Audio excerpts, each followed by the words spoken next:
C'est l'heure maintenant de notre édition spéciale Ostension et pour cela on retrouve tout de suite Emmanuel Brault en direct de la place Saint-Michel-des-Lions à Limoges. C'est à vous Emmanuel.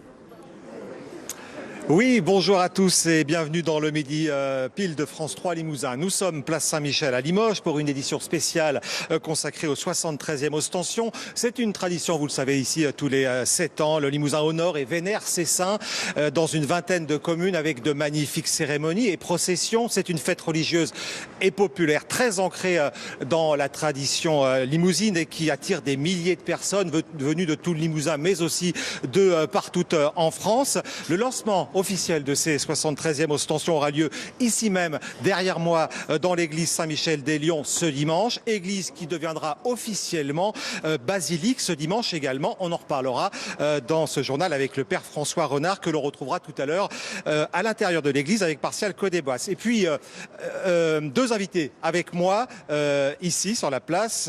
Daniel Audon-Hurel, historien au CNRS et président de l'association Ostension Septennale Limousine, patrimoine culturel immatériel de l'humanité de l'UNESCO. Et puis Jacques Fillet, qui est le premier belge, c'est-à-dire le président de la grande confrérie Saint-Martial. Voilà pour le sommaire. Et puis pour ouvrir cette édition spéciale, eh bien, nous allons à Rochechouart. La ville est en plein préparatif avec notamment la confection de drapeaux et de costumes. C'est un reportage de Martial Codébas et Nassuf Djelani. Comment vous vous préparez, comment vous vous organisez? Bonjour, oui. C'est une vieille histoire. Nous y pensons depuis les Ostensions de 2016. Interrompu un peu par le Covid, mais là, ça fait 2 ans que nous préparons cela par des réunions où nous avons fixé surtout le programme de nos manifestations qui est la montée du drapeau qui aura lieu dimanche et la reconnaissance des chefs qui aura lieu le samedi 15 avril avec la grande procession du Alors soir. on va en reparler en détail. Vous avez ce fascicule, à voilà. quoi ça, vous avez édité pour spécialement pour les Ostensions, pour indiquer ce que nous allons faire. Alors, il y a à côté les reliques de Saint-Loup. Saint-Loup, c'est le gardien du tombeau de Saint-Martial.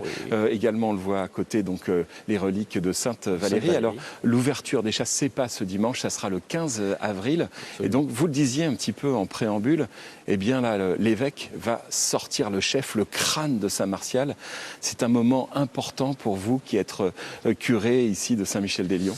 C'est très important parce que, en fait, Saint-Martial, évidemment, c'est le premier évêque de Limoges, premier évangélisateur aussi non seulement de Limoges, mais de Limousin et de l'Aquitaine. Et donc, c'est important non seulement pour un curé, mais pour les fidèles.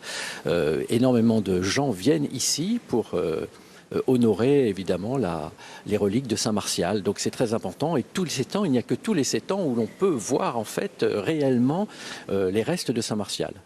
Alors ce dimanche, eh bien, Saint-Michel va être élevé au rang de basilique. Très rapidement, c'est aussi un moment très important pour vous. C'était un moment important, il n'y avait pas de basilique en Limousin, donc elle fera partie des 173 basiliques de France. Donc c'est un grand moment. Alors une basilique, ça nous engage comme lieu de pèlerinage de Saint-Martial. Merci infiniment, Père Renard, donc, de nous avoir accordé cette interview. Donc, ce sera ce dimanche, vous l'avez dit, Emmanuel, donc, où Saint-Michel-des-Lions ne sera plus église, mais basilique. Bel après-midi sur France 3, à bientôt.